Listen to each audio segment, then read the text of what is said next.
Bismillahirrahmanirrahim. Assalamualaikum warahmatullahi wabarakatuh. Nama saya Muhammad Abdul Kholik dari Prodi PAI semester 6A. Nah, di sini saya akan menjelaskan sedikit tentang pengelolaan kurikulum, kemudian pengelolaan peserta didik, pengelolaan tenaga pendidik dan tenaga kependidikan. Nah, langsung ke pembahasan yang pertama, mungkin pengelolaan kurikulum ini adalah berkaitan dengan pengelolaan pengalaman belajar yang membutuhkan energi, yang membutuhkan strategi tertentu sehingga menghasilkan produktivitas belajar bagi siswa. Nah, pengelolaan kurikulum harus diarahkan agar proses pembelajaran berjalan dengan baik. Jadi tujuan awal dari adanya kurikulum ini dan dikelola oleh sekolah yakni tujuannya hanya satu yakni untuk menghasilkan produktivitas belajar yang baik gitu, atau menghasilkan belajar mengajar yang efektif gitu. Nah, jadi pengelolaan kurikulum itu merupakan suatu pemberdayaan tenaga pendidik dan sumber daya lainnya untuk meningkatkan mutu pendidikan. Kurikulum itu sendiri hal yang sangat menentukan keberhasilan kegiatan belajar mengajar secara maksimal. Nah, jadi pengelolaan kurikulum ini adalah tujuannya untuk mencapai, jadi di tiap-tiap guru itu mempunyai patokan, yaitu kurikulum. Terbayang apabila di satu sekolah itu tidak ada kurikulumnya. Nah, mungkin banyak hal yang menjadi madorot atau banyak hal yang menjadi negatifnya untuk seorang guru apabila mengajar tanpa adanya kurikulum gitu. Jadi yang pertama mungkin guru ini akan bingung, akan dibawa kemana, akan harus sampai mana, tujuannya harus sampai kemana pembelajaran ini dibawa gitu. Kemudian yang akan menjadi bingungnya, guru ini tidak ada patokan begitu. Nah, masuk kepada pembahasan yang kedua ialah pengelolaan peserta didik. Nah, pengelolaan peserta didik itu yakni usaha untuk mengatur, mengawasi, dan melayani berbagai hal yang memiliki kaitan dengan peserta didik agar peserta didik itu mampu mencapai tujuan pembelajaran di sekolah. Nah, mulai dari peserta didik itu masuk ke sekolah dan lulus dari sekolah tersebut. Nah, jadi peserta didik ini harus dikelola oleh sekolah dengan baik, yakni mencakup 3 yang tadi disebutkan. Mengatur, yang pertama itu harus mengatur siswa, bagaimana sekolah ini mengatur supaya siswa itu bisa disiplin, bisa disiplin waktu, bisa disiplin ilmu dan segala macam. Kemudian yang kedua, sekolah ini atau guru ini harus mengawasi kegiatan peserta didik di dalam sekolah. Jangan sampai ada peserta didik ini di dalam sekolah hanya masuk saja akan tetapi tidak mengikuti pembelajaran dengan baik. Kemudian melayani berbagai hal yang dimiliki kaitannya dengan peserta didik. Contoh, suatu lembaga itu harus terbuka kepada peserta didik yang mungkin di rumahnya memiliki masalah yang kemudian menghambat kepada kegiatan belajar peserta didik tersebut. Jadi sekolah itu harus melayani berbagai hal, keluhan-keluhan atau masukan-masukan dari orang tua peserta didik atau dari peserta didik tersebut. Begitu.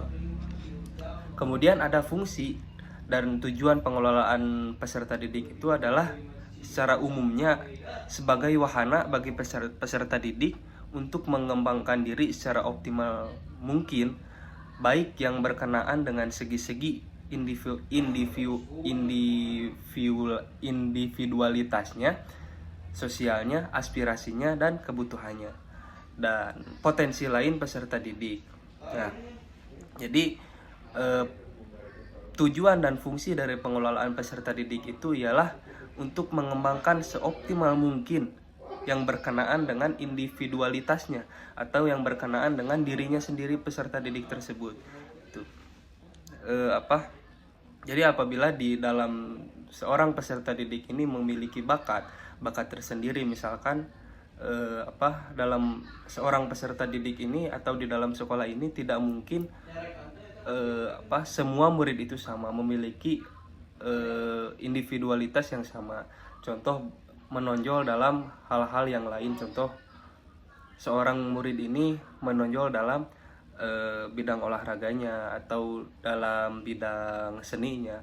Nah, ini harus diperhatikan oleh sekolah dan diarahkan agar apa? Agar semua peserta didik itu memiliki tujuannya masing-masing meskipun dalam sekolah yang sama.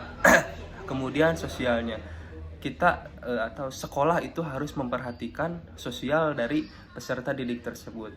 Jangan sampai ada peserta didik yang introvert atau yang anti terhadap sosial. Karena apa? Karena seorang peserta didik yang introvert atau anti terhadap sosial itu akan sangat sulit mendapatkan pembelajaran dari seorang guru. Nah, jadi ini harus diperhatikan.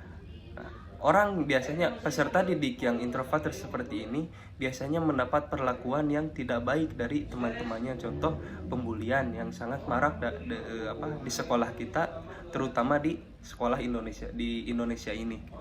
Kemudian aspirasinya dan kebutuhannya. Aspirasi siswa ini harus diterima dan diterima sebaik mungkin.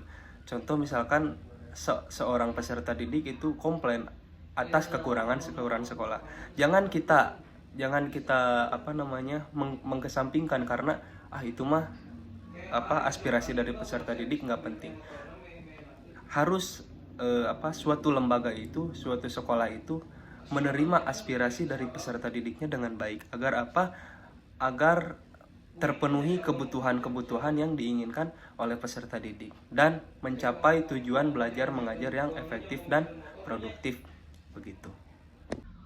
Masuk kepada pembahasan yang ketiga ialah pengelolaan tenaga pendidik dan tenaga kependidikan. Nah, manajemen tenaga pendidik dan kependidikan itu adalah aktivitas yang harus dilakukan mulai dari tenaga pendidik dan tenaga kependidikan itu masuk ke dalam organisasi pendidik sampai akhirnya berhenti melalui proses perencanaan SDM, kemudian perekrutan, seleksi, penempatan, pemberian kompensasi, penghargaan, pendidik dan latihan, pengembangan dan pemberhentian. Nah, jadi pengelolaan tenaga pendidik dan tenaga kependidikan itu mencakup proses perencanaan sumber daya manusia atau perekrutan.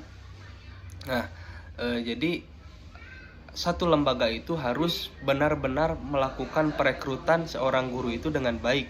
Jadi jangan dilihat dari ijazahnya saja, akan tetapi seorang guru itu harus dilihat dari kemampuan bagaimana dia cara mengajar kepada peserta didik gitu. Karena itulah yang sangat dibutuhkan untuk seorang guru gitu. Jadi ijazah S1 ini tidak menjadi tolak ukur yang pertama untuk bisa menjadi seorang guru. Bahkan murid SMA saja lulusan SMA saja bisa menjadi guru apabila telah memiliki 4 kompetensi yang sering kita sebut-sebut, yakni kompetensi pedagogi, kompetensi sosial, kepribadian dan profesionalitas. Apabila seseorang sudah memiliki kompetensi yang 4 ini, maka pantas dia diangkat menjadi seorang guru gitu. Kemudian ada penempatan. Satu sekolah itu harus melakukan penempatan kepada tenaga pendidik dan tenaga kependidikan itu dengan baik dan benar, harus disimpan di tupoksinya masing-masing gitu. Jadi misalkan di dalam bidang administrasi kita harus mengambil ahlinya, misalkan lulusan dari akuntansi atau lulusan dari yang mencakup tentang manajemen administrasi sekolah gitu. Kemudian di bagian guru BK misalkan kita itu harus mengambil orang-orang yang memang benar-benar lulusan dari yang berkaitan dengan penempatan tersebut. Misalkan dalam BK itu orang-orangnya harus lulusan dari jurusan psikologis atau ada jurusan khusus tentang diarahkan menjadi seorang guru BK. Jadi jangan sampai satu sekolah itu sembarangan penempatan penempatan seorang tenaga kependidikan dan tenaga pendidik. Harus menyalur, harus sesuai dengan keahliannya masing-masing agar agar terpegang dengan baik, agar terpegang dengan baik profesinya tersebut begitu. Kemudian pemberian kompensasi ini menurut saya sangatlah di dalam satu lembaga itu masih kurang dalam kompensasi seorang guru gitu. Apalagi guru honorer ya. Karena menurut saya seorang guru itu harus diberikan kompensasi yang besar lah, karena seorang guru ini memiliki tanggung jawab yang sangat besar dan